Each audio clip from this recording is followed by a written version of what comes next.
Hello and welcome to GATSBY Fridays, a show about getting the best out of a creative life from two creative directors working around the world and based in New York City. I'm your host, Sarah Semi. And I'm Alex Tremilio. Today we're starting our first ever design book club. Woohoo! Today we'll talk about our design book collections, books that changed our lives, and we'll help you build a library that your design nerd friends will be envious of. And at the end of each episode, we make a signature cocktail with toast. Cheers to you. So hang with us as we jump into our first ever design book club. I'm your host, Alex. And I'm Sarah. And this is GATSBY Fridays.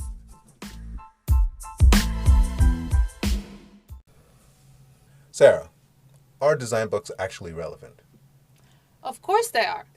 Of course they are. I mean, I'm a nerd. Number I love one. my books.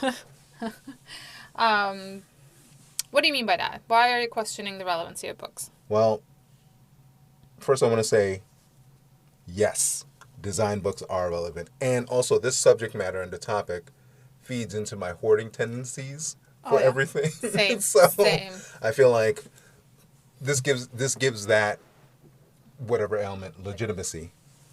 What I mean with the question, why are design books relevant? We live in an age where everything is available online, but we as creatives who have tools, books are part of that toolkit. Are those books relevant to us now with all that's available to us online? Yes. What I can find online yes, you have more information online, but I think what you find online is a gateway to which books you should be getting for this particular subject, not necessarily what's in the book. There's one thing that's like physical, holding things in your hand aspect of it. I mean, I've been looking for coffee mugs for the last 6 months to buy, and I go online and I can't really bring myself to buy any of them. It turns out it's just because I can't hold it in my hand. I need to know, the weight of the mug and the shape of the mug and that feeling of, the thinness of all of that. So, and you can give me measurements of the mug on the website, but it's still not going to be because it's a three-dimensional object. So the book has that tactile feeling of, holding something in your hand that captivates and captures your attention. First of all, online, you can only get so far. You know what you made me think of when you talked about the mug and holding it in your hand and viewing it from different angles? It's kind of the same thing with a book. When you're looking at content on a screen, you're only looking at from one perspective. But when you hold it in your hand, light shifts and it changes the perspective of how you see the object. Same with books. Even though you're reading a book on a subject matter or you're looking at a design book from a very specific subject matter, holding the physical object in your hand. It demands your attention. Yes. And there's a weight to it. And there's also a weight to seeing things that I feel like you lose when you're just viewing content on the screen. I mean, so there is the physical aspect of holding the book in your hand. There is the aspect of, I'm working on a specific subject. I can just lay the books around me on the floor or around the living room and open certain pages and physically be surrounded by them versus, everything gets buried down in tabs online. So, having the books is, the physical object it impacts your physical space and how you think about things. And I think it brings you out of the screen, which is also a good thing. But also, we're collectors, we're nerds, so I take joy in the fact that I have this one physical thing that I can hold. I can smell and put it in my shelf, and I can sit from my couch and look up at that shelf and be like, oh, it's there. No, I think There's you're this, right. Joy in owning this reference and beautiful imagery and information that I want to have around me. Owning something for the sake of collecting. I think you're right, and what I would add to that, there was a point that you made earlier about physically surrounding yourself with these books that you can't do with one screen, I guess. You can do it with multiple screens. But laying out the books and seeing the different types of books, ripping up pieces of paper to reference areas in the books and pulling those pages out and having that all spread around you immerses you in the world that you're trying to occupy, which is not the same. with a screen. No, it's not.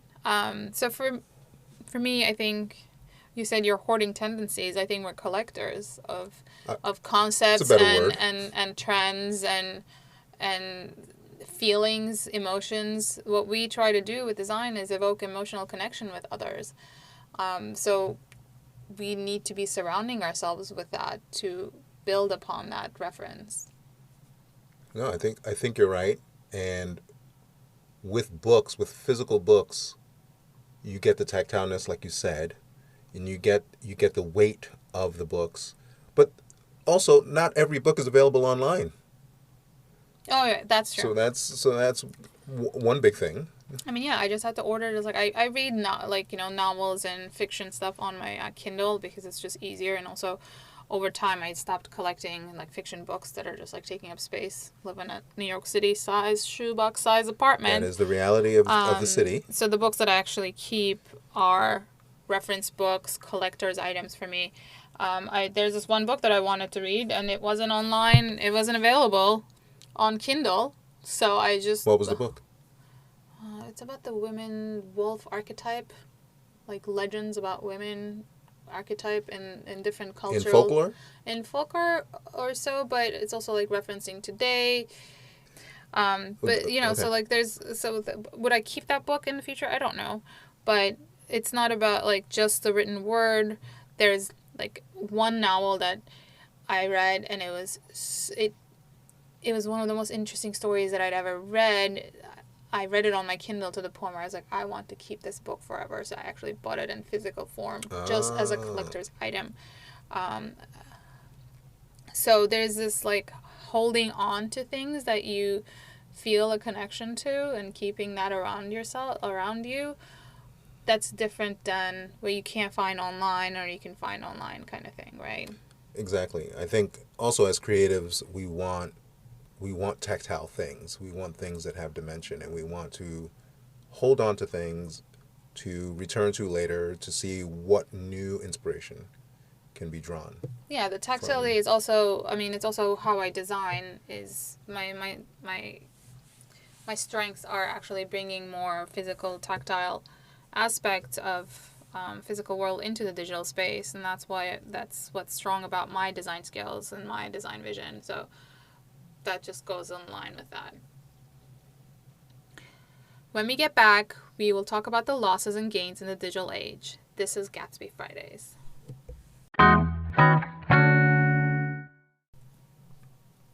Sarah, in the digital age, do you think we've lost anything? In terms of access to design? In terms of what books mean and what we get from books in the digital age. I mean, we've spoken earlier about the why of books and why we are pro-book. Well, always. Always. Team books. Team physical books. But we haven't spoken about the losses and gains in the digital age. Let's start with what we've gained. What we've gained is speed. Speed of production. Speed to information, speed to access. Speed to access, but also not just access. Like back in the day, you would have a book, you would scan that in, you would polish it up, and then you would mask it a certain way, and those were tedious and very time consuming and not necessarily visionary tasks to get your vision across. You know, it's just one of the steps that you had to take. So now, instead of that, there's a lot more access to like certain types of design elements that you can just buy because someone took the time to create those assets, and they're really readily available. You just pay. Creativemarket.com is a great resource, and I use it all the time. I use it for our graphics for this podcast. In the back end, like I also found a set of botanicals from a downloadable site, and I downloaded all of them, and they weren't masked, and I was like, I don't have time to mask these. I'm still going to use the ones that I already purchased. Like, even though this is like a set of free digital, like scanned in beautiful, like traditional botanical paintings. So that speed to production, not just access, but like to production, that no one has to do these tedious tasks because someone else already did that and put it up online for sale, and you paid for that, not necessarily. So what you're speaking to, so back in our days, you would typically have to have a book scan in whatever element you needed, mask those elements out, create a TIFF, if you still use the TIFFs that way, and basically build your own resource libraries. Yes, for elements. Yeah, when we first met at that agency years ago, I still have a folder called Rough Up Bits that one of the designers created there from crumpled paper, Xeroxed multiple times over to highlight the contrast of the crimpling, and then scanned back in and then turned into a TIFF. I still have them.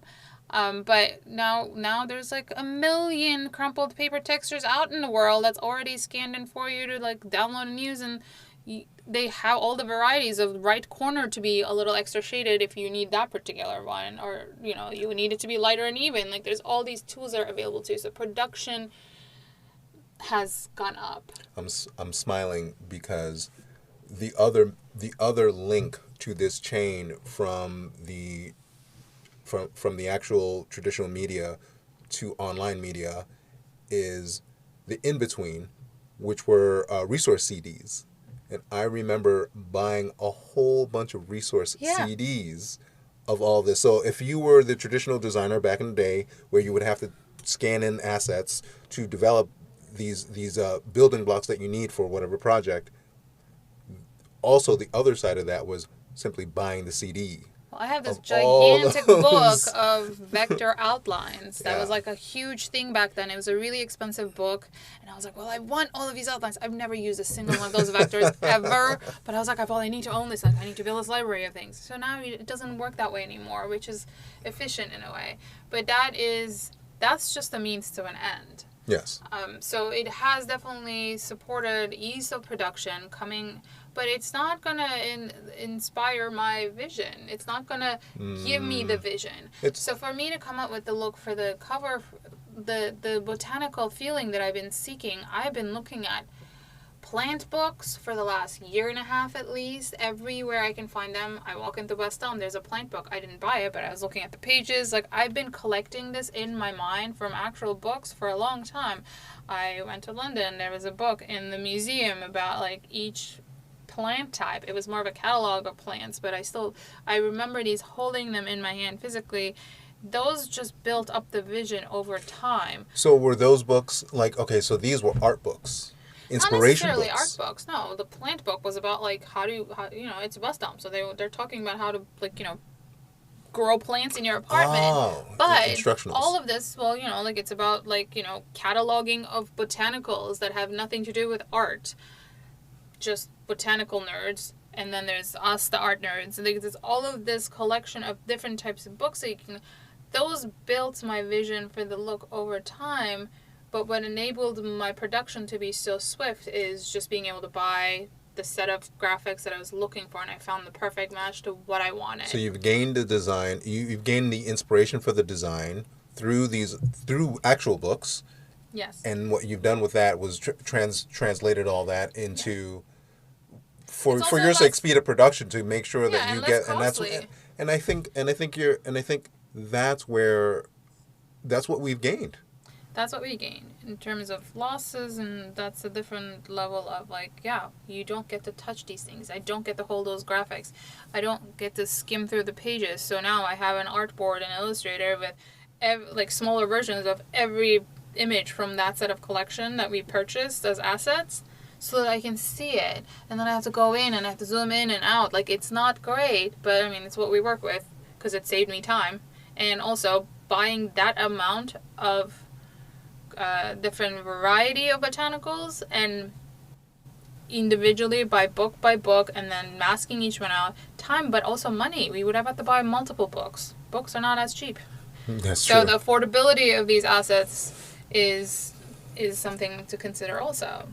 It seems like there's a pro and con for both sides, and there are losses and gains. I mean, on the one hand, you were able to draw the inspiration from an actual book, but on the other hand, for speed of production, you needed to, go to online and get these online resources. Yeah. But it gave you the inspiration to know what to look for online, and I think that's a good thing to notice. It wouldn't have worked out without the actual books. Exactly. So, I mean, those are my gains. So, but what about you? What do you think about the online access to information and references and What's the same? I mean, assets. I'll piggyback on your points where they are, you know, the online resources are valid for speed of production, like we've said before. I feel like we've gained that, and that is an important aspect of just life as designers and trying to just get work done. Yeah, so I'm not going to buy a book that for that type of book anymore, right? So because I don't need it and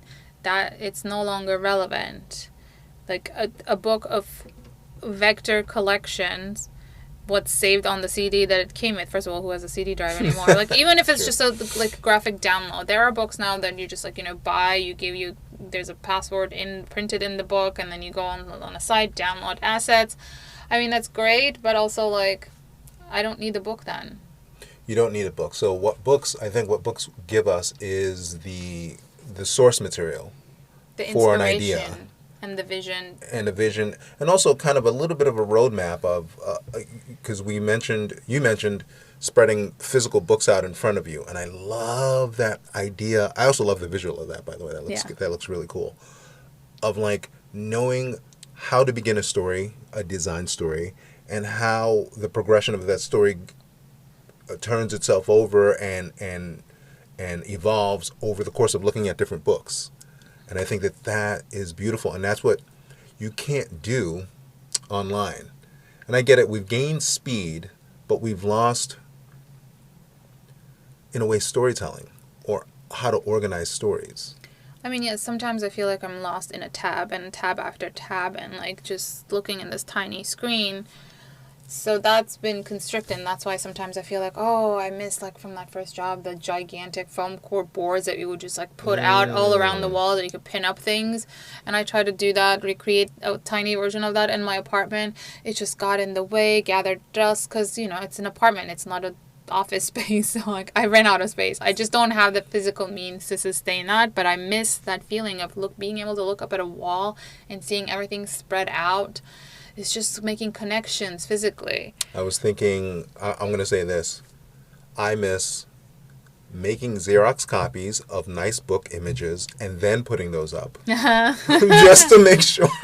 Well, even to be able to see things, right? So I did this website for a wine label, and I was given a huge amount of not a professional photo shoot, but like all the things that the owner took photos over time, and I printed them out in thumbnails, and then I spread them out on the desk, and he was like, what are you doing? And I was like, listen, like I need to see them spread out to be able to visually make the connections of what concepts are within this batch of things that you threw at me. Just that physical, taking it out of the screen is something to be able to come up. And then I was able to identify, okay, there's the vineyard imagery, and then there is the at the bar imagery, there is the like the production of the imagery. So like to be able to see those, but going one by one doesn't work. If you throw them out on an Illustrator board, like they're tiny, like it doesn't work the same way. Like to be able to move things around like puzzle pieces. Exactly. And so you're basically describing the visual aspects of storytelling, and yeah. that's what we've lost by not having that perspective available to us on one single screen. Yeah. So I mean, that's why we still buy books. That's why we still buy books. Hello and welcome back to GATSBY Fridays. Alex, let's talk about favorite books and why. Oh man, this is the best episode for me. I mean, I am a book aficionado, aka book nerd. I collect a lot of books from all different categories, but I would have to say that I have Holy Grail books, real big crown jewel books in my library. One of them is a book by artist Damien Hirst called I Want to Spend the Rest of My Life with You, Everywhere, with Everyone, One at a Time, Always, Forever, Now. And I love that title. One of my favorite works of his. Just to give some background, I discovered Damien Hirst's work during my first trip to Europe, to London back in the mid '90s, and I was How famous was he back then? I mean, now if you don't know who he huge. is now, I mean, back then in the early '90s, I mean, he was the infant terrible of the art world, of the British art world, and he had just won the Turner Prize, which is their art Oscar award, basically a very, very big prestigious award for a young artist. So I saw him, but I got to see his work at a small gallery, which was interesting. So I don't know how big he was back then, but Was this before the Cut Up Shark that Giuliani banned? that was before the Cut Up Shark. That, by the way, that piece is my favorite art piece. And the name of that piece is called "The Physical Impossibility of Death in the Mind of Someone Living." So good. The way that he so phrases good. things. I love the titles. I mean, if you don't like the work, you could like the titles. But the book. So what I want to do is talk about the actual book itself. It's a huge book, and it contains all of his work up until the mid to late 90s. But it's more than just a book. It's truly a physical manifestation or an extension of his art. The book. How come? It's got a cover. It's got pages. You can only do so much with that medium. But what it has cutouts. It has diagrams. It has transparencies. It has stickers. It has stickers. And the book cover itself folds out to become one huge poster. I mean, the book is not only tactile but also interactive. It also bends your idea of what a book is, a cover and a bunch of pages. Yeah, that's interesting. And that's what I tend to. It's interesting because now thinking about it at my own personal library, the books that the relevancy of books, and now we're talking about design books, as opposed to novels or fiction books that are just page turners, not simple page turners, but page turners. Since everything has gone digital, we are questioning the relevancy of books, and the relevancy of design books are the books themselves. Yeah. The scale, the proportion, what was the artist's intent? Oftentimes I buy design books because it is the closest that I can come to a piece of an idea of what an artist was thinking in the physical form, in a form that I can afford. Well, that's true, but it's also a very unique perspective because not every artist is allowed to be controlling how their books are manifested. True. But in terms of, well, I didn't mean to disagree. No, we could go back and forth. What's a book that you find that is a great book in your library? Great book? God, I have so many, but Let's go back and forth. Let's go back Your and turn. forth. I'm going to go with the Saul Bass book. It's a huge book. It's more of about what his life was and where he started and how he built his design career from New York to LA. And what I like about it is it's very reflective of his era, the graphics and the visuals. What I like about it is the story of coming between New York and California and how that move has shaped and impacted his choices and career, how being in California back in the day enabled him to interact with the moving image more. So I always wonder if he stayed in New York, would he get into the moving image? Because one of the biggest legacies that he's left behind is the Alfred Hitchcock credit scenes, right? So it's just it's more about maybe a foundational book to understand a visionary's career. What does the book look like? It's big. It's heavy. It's got a lot of pages because he's produced a lot of work over the years. It's not an easy hold. It has a weight. It has a presence, and I have a feeling that if you met them, if I wish I had the chance to, but if you met the man, he probably had a presence in the room the same way the bulk of the book is. From what I read, that's the impression I get, and I don't like these books sometimes because they're design books. You sometimes don't read every paragraph in them. This particular one, I read his life story. I was really interested in learning more about him.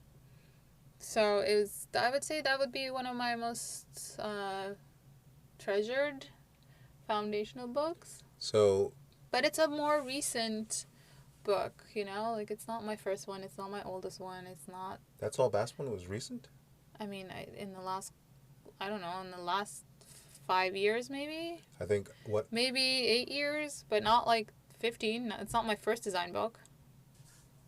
Your Soul Bass book is the perfect segue to my second favorite book of all time, and it's the Stanley Kubrick Archives. I actually thought that you were going to lead with that one. I thought that would be your number one. I I'm mean, surprised. You know, the Damien Hirst book is a pretty amazing book. Yeah, I can. The Kubrick one does not have cutouts of sharks.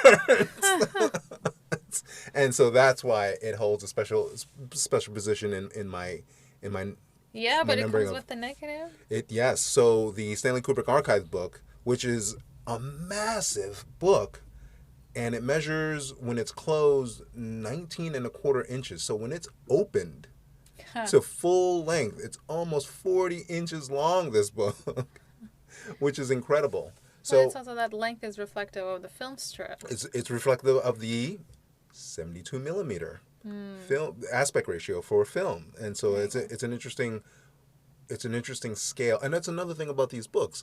I mean, you don't get scale on a screen. Do you think we have terrible designers out there because they don't really design books anymore? And layout, it really, really forces you to, like, looking at books, like the proportion and the aspect ratio of a page versus text, where it goes and this and that. And now everyone's designing a blog page where you just throw a bunch of type onto it and that's, we call it a day. Well, it's tricky because you have to think about what screen. There are multiple screens that people have to look at, right? So you have to think about how people are viewing this content on whatever device that they're looking at it. But you present an interesting question, interesting point, because if you think of a film aspect Yeah. ratio, we don't design websites in those types of aspect ratios. Well, it depends. Landing images are always horizontal because desktops are that way, but you have to make sure now that mobile is in play, you have to make sure that your landing image is safe, has a safe area of when it's cropped to a vertical phone view, you don't lose information. That's the So, like, thing. those are the new challenges of That's the the media, thing. but also I feel like, if you're not holding this tactile book that is the proportionate of the film strips ratios, yes. like, that level of thinking is, I think, maybe is what we miss, to go back to the old question before, is something that maybe we miss a little bit, but keep going. Sorry. No. I mean, you're absolutely right, and it makes me think about, like, aspect ratio, and we're talking about physical books, and we're talking about scale and the intent of the book designers to design with the intent of the artist's scale, and maybe that's why design books or art books are not readily available online, because how would you get scale? You can't. You can't.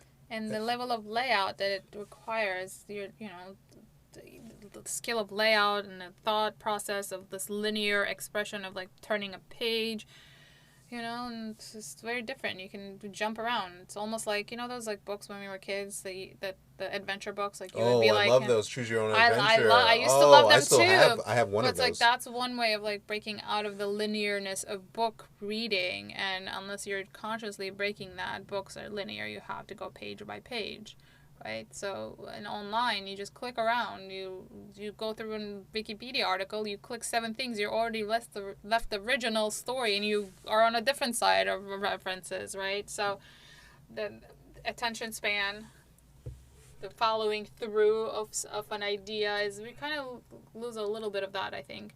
It's your turn. My turn. What's your I have to go with more recent ones now. I've been,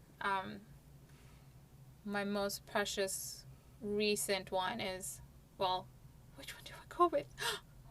I'm going to go with Dia Beacon. Okay, yeah. So Dia is an... Why that one? I didn't see, like, I like it because it creates this emotional connection to a place that I've been to. Okay. Which brings us back to the conversation of museum and gallery books.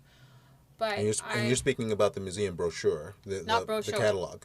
Yes. Okay. But the thing with the Dia Beacon is it was built, and the artwork was built to be designed within that building. Yes. So it wasn't The a Richard gallery Serra. space where they took, let's say, it wasn't this gallery space where, okay, so there's this piece of art that was created somewhere else, and we're just displaying it to the public.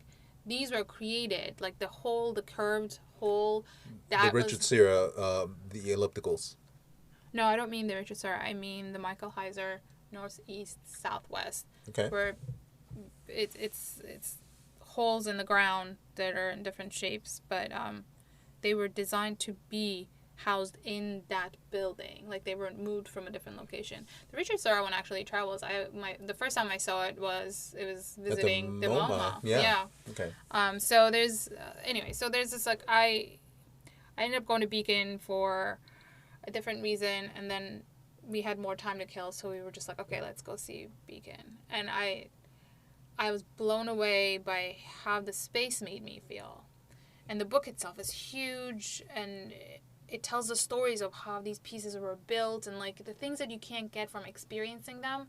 And as a nerd, like I get interested in something, I want to hear the entire history of it. So the book goes into like how it was produced, how those holes were designed, and it's just like one piece in the entire space, right? Like there's so many different things space. there. And then I discovered these Fred Sandberg string sculptures that I didn't know, never seen them before. And then, I'm going to beat you to it. I have to do 2 books in one now. Do it. Because I found this one book where those string sculptures were presented in Baragon architecture. Okay. So, and that would be my other favorite book of all time. It's the first time I actually fell in love with an architecture's work.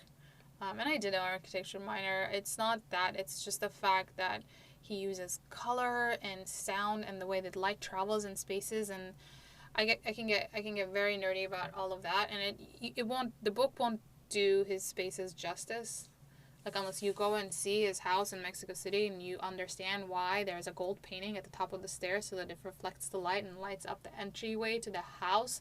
Like that type of like you have to see it, but also just from those books. From his book, like understanding his philosophy, his history I just get very nerdy about like the level of information. Now, this may surprise you. I have not collected very many architecture books. What I can think in my library that I have, it's not so much architecture, but it's the Charles and Ray Eames Life of Work. Yeah, I have that book. One too. I had to get it for grad school though. I love them, and I think that they have this more interior design aesthetic that fits into a lot of architecture. But in terms of architectural books, I haven't really collected a lot of architectural books. And the Baragon one sounds amazing. I haven't either. It's more about an emotional connection. So the reason I have the Baragon book is that my first job, our creative director, we were working on a Latin American clothing line, rebranding them, and there was a model that came from the architecture studio of a store model, and it was all like that balsa wood, like yellow, just plain wood, but no other added on flavor to it. And he looked at it and he said, well, this doesn't feel color stated. This needs to feel, it needs color, it needs the texture. Doesn't evoke the name. So he was like, but I was so young, I clearly didn't know what Baragon was. I was interning. If it was an internship, it was like probably in the first 3. It must have been an internship. Okay. I was interning. So I clearly didn't have the wealth of references that I've accumulated over the 20 years since then. So he was like, go into the library. The company had a huge like magazine and book library. Look up the Baragon book. And then go to the art store, buy the supplies that you need to make this look like Baragon. And so I figured it out, and then I went and bought some acrylics, textured acrylic bases, and then I dressed up that model, and that's how I learned about Baragon. Over time, my emotional connection changed because I got to see the house museum, which is by appointment only, by the way, if you go to Mexico City. Don't show up. The first time I went, I didn't get to see it because I didn't realize. I was so disappointed. By appointment only. But this over 20 years of this emotional connection, that's why it's important. I don't really need to buy architecture books in that sense. I want that emotional connection to the books that I hold about things that I've learned or changed my perspective, and the principles that I learned from understanding Baragon's work has completely changed how I look at space, how I look at my own space, how I look at light. I think that's part of why I care about that book more than anything. I like the story of it. What's the proportion of it? It's a large book, but that doesn't. I think maybe maybe if he designed his own book, he would have designed it differently. I don't know. It's How so? well, it's also it's like it was around 20 years ago, so it wasn't. It's more traditional in the sense that it's a lot of black and white photos, not a lot of the balance of black and Which white is and color unfortunate, photos, yes, 'cause right? Like all of I his mean work there is is stuff in there, powerful color. but also the book itself isn't necessarily the cool books like you're talking about, where it's like the film strip proportions versus like like film strip in it and the cutouts, and like it's none of that. It's a classic old school retrospective of his work kind of book. I don't care. I love it. No, no, no, and Like, those are valid as well. um, I'm not yeah. negating So what it like, is there's no that. bells and whistles to it, but it's my personal like emotional connection to the story of how I discovered it, and how learning about his design over time, over the span of my career, has changed, which is why I maybe hold it more dearly now than maybe I would have when I first got the book. I think that's great. I think, you know, for these books, even though the first two that I mentioned are big, blown out art books, the third book that I actually like is a soft cover. And it can't be, and I don't think it's larger, or it's just slightly larger than 10 by 12. Hmm. And that is The End of Print by graphic designer David Carson. Now, what's amazing about this book, it goes over a small part of his design aesthetic over his career, and what I like about it, it's so 90s. So what was going on in the 90s was this kind of mashup. Well, just to give a little bit of background of David Carson, he actually never went to design school and studied graphic design on his own. So what that translates to now is the aesthetic that he created was basically the aesthetics of what the 90s were, and which was mashing up of type, mashing up of different drop casts and drop shadows, and putting all different types together in one layout. You can get this reference through Ray Gun Magazine, Beach Culture Magazine, as well as a host of advertising that he did in the 90s for Levi's jeans. And so I got to hear him speak, and he did a talk at Cooper Hewitt over here in New York City, and he was just a really cool guy. And he asked, one of the interesting questions that he asked is, what is graphic design and what is design? He takes a piece of paper that has text in various sizes, and he presents it to the audience and says, is this design? And people to some extent nod their head. It's supposed to convey a message, and so written text on the paper does that. And then he crumples up the piece of paper and throws it on the ground, and he goes, is this graphic design? And of course, all of us design students start looking at each other real nervous, like, what is he going to throw on the floor next? But he concluded that that in and of itself is design, because it has all the same elements, and it has texture, volume, and mass that conveys a different message. And that's what's pretty amazing about his work. And also, that book, although it's just a simple paperback, has so much textures in the visual, and I think that's a great design book. Well, that was very 90s. The texture and graphic design was very 90s. Very, yeah, throwing a lot of texture and everything. Yeah, and like the punk rock art chantry look towards the end of 90s. All the cutouts, The Xeroxing. There was that book, Fucked Up and Photocopied. I remember. I have that book. I had to buy it because you had it, Eric Z had it. I had to have it. How many times do I look at it now? Not as much. So one thing that I keep realizing is you buy different types of books over the span of your career, and their importance changes over time. Yes. But yeah, that's a very 90s look to have texture in it, and breaking rules of layout and composition. I think just the attitude of it. Like another designer that you mentioned earlier that came to mind off air was Stefan Segmeister.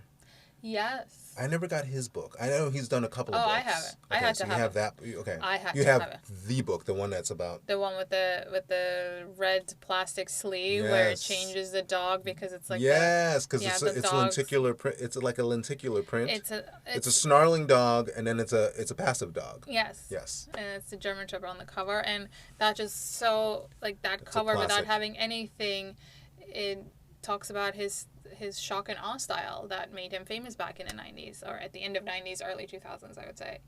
I have that book. Yes. That is a very 90s aesthetic as well. Well, those types of like fundamental books that I've collected over time, Paul Strand, Sagmeister. There's also Tibor Kalman, who was the one that was right before Sagmeister. Yes. I think I got into Tibor Kalman because I realized all that hotness of everyone talking about Sagmeister it came from all of what Tibor Kalman did. And Did he work? Did Stefan Sagmeister work for him? I think it's something like that. Yeah, Some right? Sort of, He some came sort, out of they his had studio. Some sort of a relation, yes. So once I figured out, okay, so this is where this comes from. It again goes back to my like history and like roots kind of nerdiness. I got that book, and for me the emotional connection that I always reference to is Florent and Meatpacking was open back then. Oh. And he designed the branding of that because I didn't even know. I remember starting collecting those matchbooks with the little blue, like, blue illustrations that he had on them.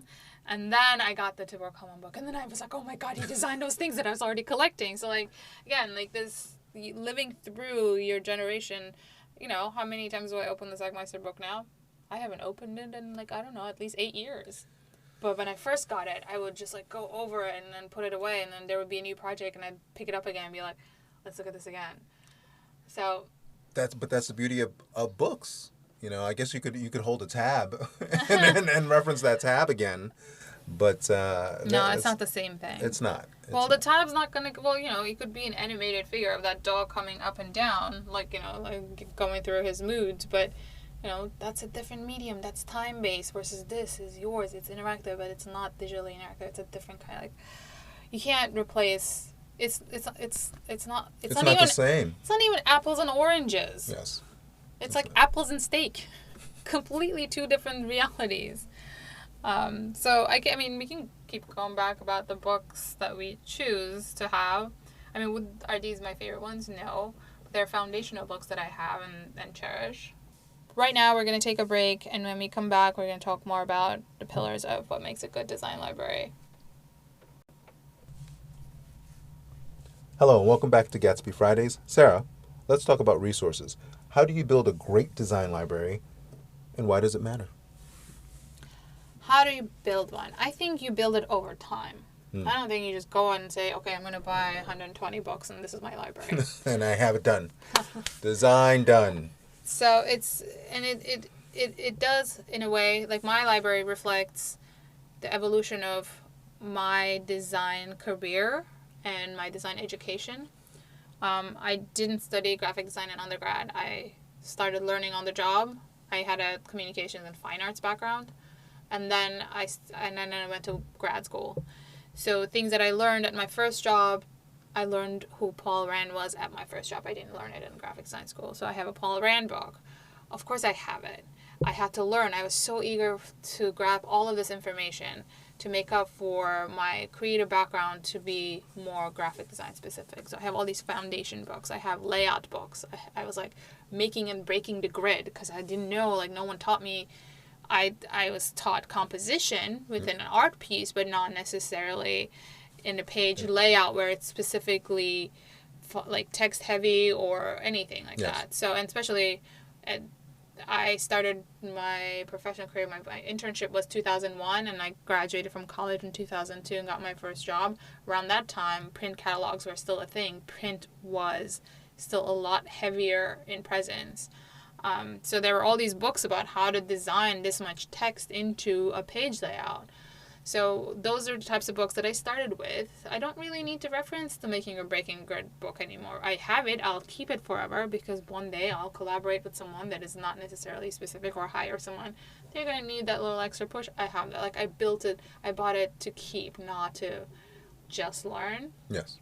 But also, like, I read all about Paul Rand. I do not need to look at the FedEx logo again to get inspired about my next project. The kind of design that I do now is more of an overarching storytelling.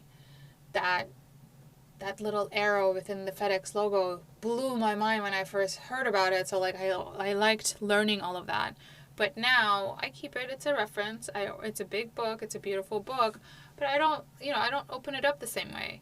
So over time, my choices of the types of books I buy have evolved. Like the Dia Beacon book, it's not gonna do you justice of like being physically at that place. But I wanted to take that home with me. I wanted to learn more about it. The types of inspiration I need now is not necessarily how to build a logo. Like look at different logos, which are also you can find any type of that level of reference online now. And that's what online is really good for those types of basic references, logo design. But I think over time, my choices have evolved into more visionaries books. Let's say Barragan, or my latest baby that I bought, Joseph Albers in Mexico. There seems to be a theme running here. Well, with Mexico. Yes and no. Yes, but also again, the Joseph Albers was famous for color theory, and he's taught in every school. He was a teacher himself. He was a scholar. There was a show at the Guggenheim that was designed based on all of these archives, but the work that he never actually showcased.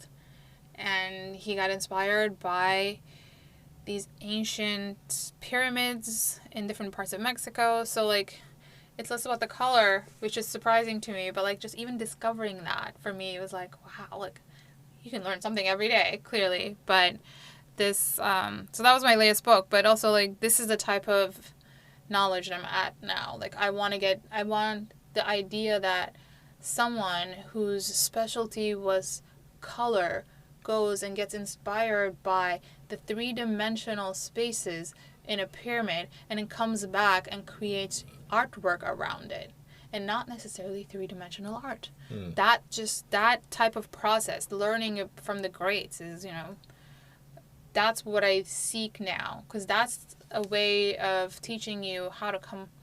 It's less about the specifics of how to align three objects on an Illustrator artboard to make them balance. It's more about new ways of thinking. Yes.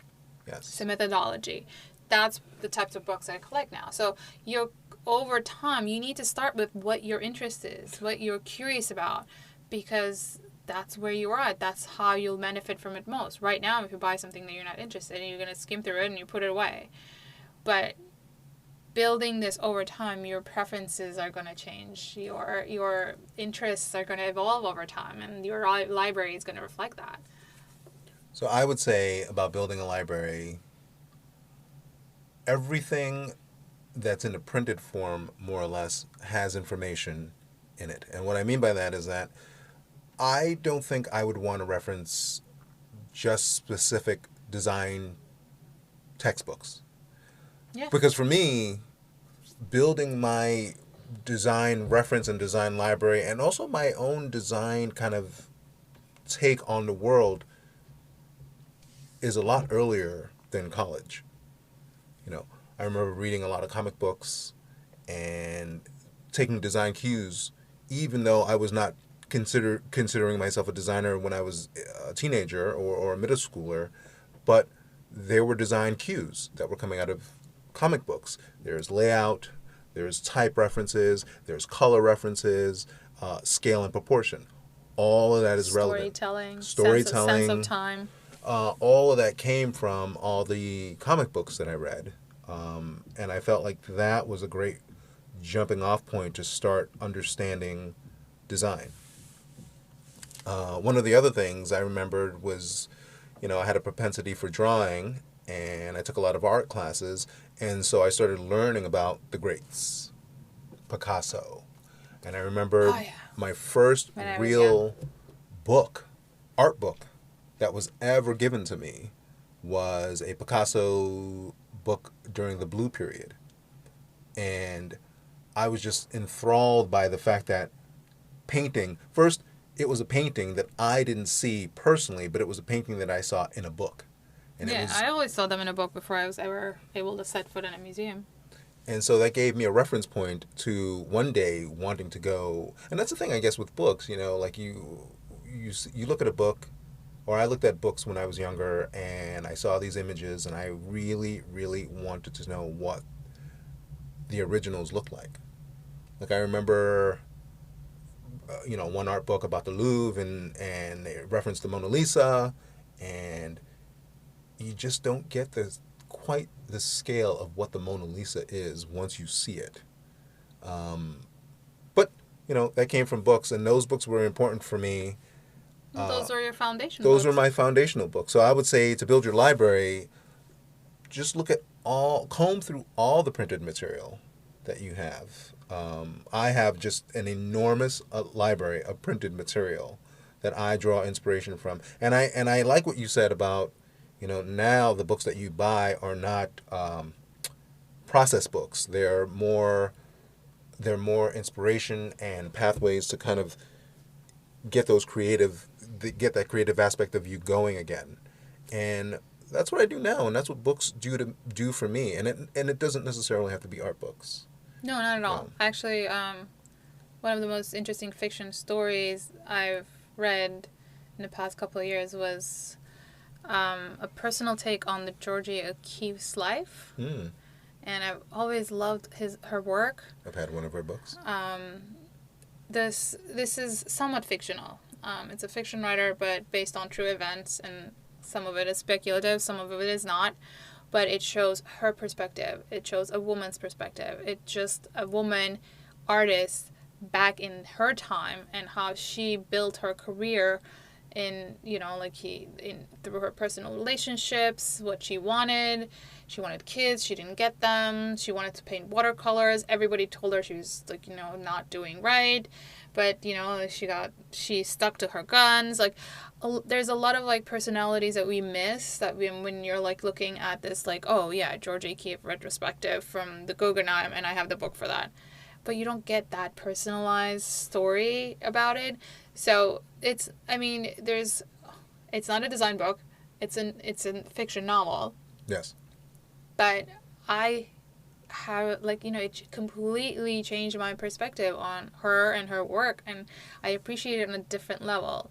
Again, somewhat of it was speculative, but at the same time, that fictional element of, reading a book through a first-person voice storytelling is just incredible. So it's not just design books also, but, there's books about design that are not always just, beautiful page turners either.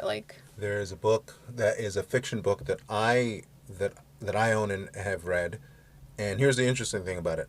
I bought it in two platforms. I bought a physical copy, and I bought the digital version of the book, and it's The Ship of Theseus by J.J. Abrams. Mm-hmm. And what's amazing about the book is that it tells the story of a writer of a traditional novel that's a mystery in the book, but on the margins of the book, it shows of the people trying to solve the mystery that's within the book through taking the book out of the library. So there's a whole story that's the secondary story that's going on in the margins of the book, literally written. Yeah, that's cool. And within the book, there are, once again, cutouts, postcards, tissue, all these clues, physical clues within the real book that shows you how to solve the mystery of the said author's death. And so I wondered if they recreated all that in the digital form, and they have. I bet that was also pretty cool. That was so cool.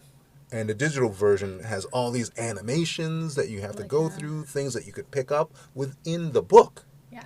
And I thought that was an interesting... that's a book you should have in your library. Yeah, yes. That's a good book to have in the library. Maybe I need that. It is. It's really cool. But, it goes to show you that, design inspiration doesn't have to come from, these big visual art books that we've been discussing over the course of this episode. No, I mean we're just very, very partial to books. That's Yeah. that's why we want to talk. That's why we're talking about it so much. I mean, from scale to tactile experience, all of that, we can talk about it till the end of time. And if you give us another 3 hours, we'll talk about more specific books. Yeah, I could keep on talking books. So why does a library matter? It's kind of a documentation of the evolution of your career, of your design practice. At the same time, it's something you can give back when you work with other people. It's a constant source of inspiration physically at your fingertips. Of course it matters. Books matter, yes. Now let's move on to our favorite part of this and every episode, our signature cocktail. Sarah, what do you have for us today? Today, we came up with this idea of what would you want to be drinking if you were sitting in your couch, holding this gigantic... massive book. Design book. Maybe not on your lap. Well, maybe because it's too big to be holding it up. And hold the drink at the same time. Yeah. What would you want to be drinking? So, of course, coffee comes into mind. Coffee, but spicing that up a little, we wanted to go with a coffee and rum cocktail. And because we're designers, we're going with Americano Bold. That's a good name. A double entendre there. Americano for the coffee part. And Bold would be that we're spiking it. But also, Americano typeface in bold. So you start with some coffee. 1 part coffee mixed with half part coffee liqueur, kind of like Kahlua-ish, and half part dark rum. And you shake that on ice, you pour it in a cup, and then you top with a little bit of splash of Coca-Cola. Now, what does the Coca-Cola add? It adds a little bit of a caramelized flavor depth into it, and a little bit of fizz, which I always appreciate with a cocktail. That's great. I can't wait to curl up with a great book with this drink. Well, let's do it. Yes.